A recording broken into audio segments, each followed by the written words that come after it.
A blessed morning sa ating lahat. Maginawang panahon pero ang pag-ibig ni Jesus sobrang init. Naglalagablab sa puso ng bawat isa sa atin through the Holy Ghost na isinelyo po sa atin. No? So umaga pong ito atin pong tatalakayin ang katotohanan. Bakit ang rapture ay para lamang po doon sa mga once saved, always saved, tulad ko at tulad po ninyo? Sapagkat meron po tayo mga rason na mabibigat.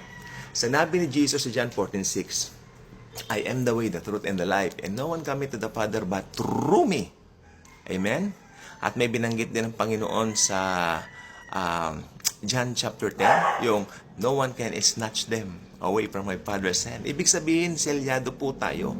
Assured tayo na yung salvation na binigay sa atin hindi kailanman mawawala. At alam naman po natin, ang Panginoon pag nangako, yan po ay tapat. Sapagkat kung sino man ang lalapit sa Kanya sa pamamagitan ng pananampalataya, as John 3:16 is stated, maliligtas po. Umpisahan na po natin, bakit po para lamang po sa mga once saved, always saved ang rapture? Ito po ang kadahilanan. Sapagkat meron po tayong, ito po bibigyan ko muna kayo ng mga points, no? Meron tayong 3 points at bawat points, meron tayong letter A, B, or C. Ganun lang po, no? Sige na, paano tayo malito?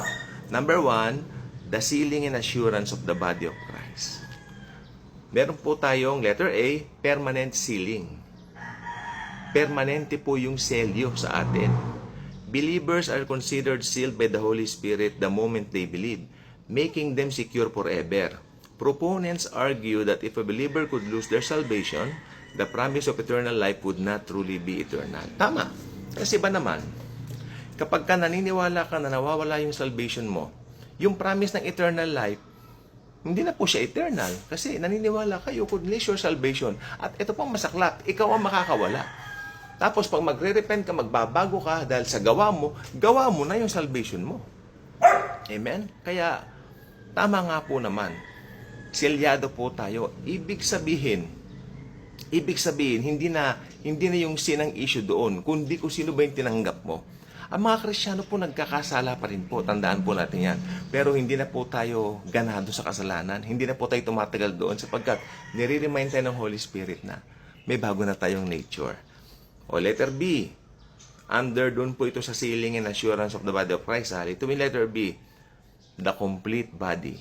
The rapture is viewed as Jesus uniting with His entire body, the church. If a true believer were left behind to face the tribulation, it would suggest that part of Christ's body was abandoned. Tama nga naman. Which violates the premise of eternal security. Kapag may naiwan na totoong believer, halimbawa, totoong believer daw naiwan. Hindi po mangyayari yun. Ang totoong mananampalataya yung naglaga kay Kristo lamang ng tiwala. Masasama lagi yan. Kasi pag may naiwan na true believer, hindi na po totoo yung premise ng eternal life. Hindi na po totoo yung premise ng eternal security. Pag ganon. Which is not true. Sapagkat pag sinabi ni Jesus na eternal pong talaga. At mapangahawakan natin ang kanyang salita. Okay, alam naman natin ang limited lang ang time and TikTok, no? So, number 2, meron tayong the purpose of the tribulation. Meron tayong letter A tsaka letter B. O letter A muna tayo. Wrath versus trial. The tribulation is interpreted not as a time for the church or for the believers. Hindi po para sa atin yon. The tribulation is interpreted not as a time for the church to be purified. Purified na po tayo ng manampalataya tayo kay Kristo. Ang nag-purify sa atin, hindi yung gawa natin, kundi yung ginawa ni Kristo sa krus. But ito po, yung tribulation as a period of God's wrath poured out on an unbelieving world. Paano mo sasabihin na maiiwan ng mga believers dito? Believers nga sila eh. Yung mga maiiwan dito, yung mga unbelievers. Pag believer ka, ibig sabihin sinampalatayanan mo na yung ginawa ni Jesus sa cross. Believer ka na. Hindi na maa-undo yung salvation mo. At yan po ay kumpleto. Susunod, letter B, meron tayong rescue mission. Because believers are justified and righteous in Christ, tayo po yon, they are not destined for this wrath. Therefore, the rapture acts as a rescue mission, removing the sealed believers before this wrath begins. Alam naman natin, may mababasa tayo sa Bible, we are not appointed to wrath, but to obtain salvation through Christ Jesus our Lord. Hallelujah. Thank you, Jesus. Ay, tumatalo ng puso ko. Meron po tayong last point, number 3. Meron tayong letters A and B under ng mga ito. Separation of true Christians from nominal ones. Ano ba ang definition ng Christian? Ito, those who put their trust in Christ alone for salvation. Ibig sabihin, yung ginawa ni Jesus sapat na, hindi yung gawa mo. Kaya nga po, definition of saved, proponents argue that only those who have truly placed their faith in Jesus and are thus always saved. Always saved. Ibig sabihin, pag pinagkatiwalaan mo na yung ginawa ni Jesus sa cross, lagi ka nang saved. Hindi na maaando, hindi na maaandan yung ginawa niya sa buhay mo. Okay? You're always saved. Are part of the church. Lagi kang parte ng church. Kahit hindi ka umaattend sa isang institutional church, which is much better nga eh. At least dito sa YouTube, mas maganda po ngayon ang samahan natin dito. No? Nararanasan mong kalayaan. Pero maganda rin po yung nagpupulong tayo. Hindi institutional church. Okay? Regardless of their denominational affiliation or words. Yung mga Kristiyanong nagtiwala kay Jesus lamang sa ginawa niya sa krus at nasa institutional church sila, okay po yun. Kapatid natin yun. At yung mga Kristiyanong ayaw sa institutional church, mas okay po yung kapatid natin yun. Kaya mahal po natin sila. We are part of the body of Jesus.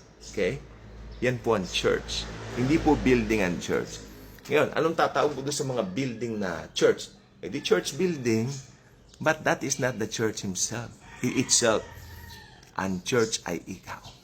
Ako. Tayo.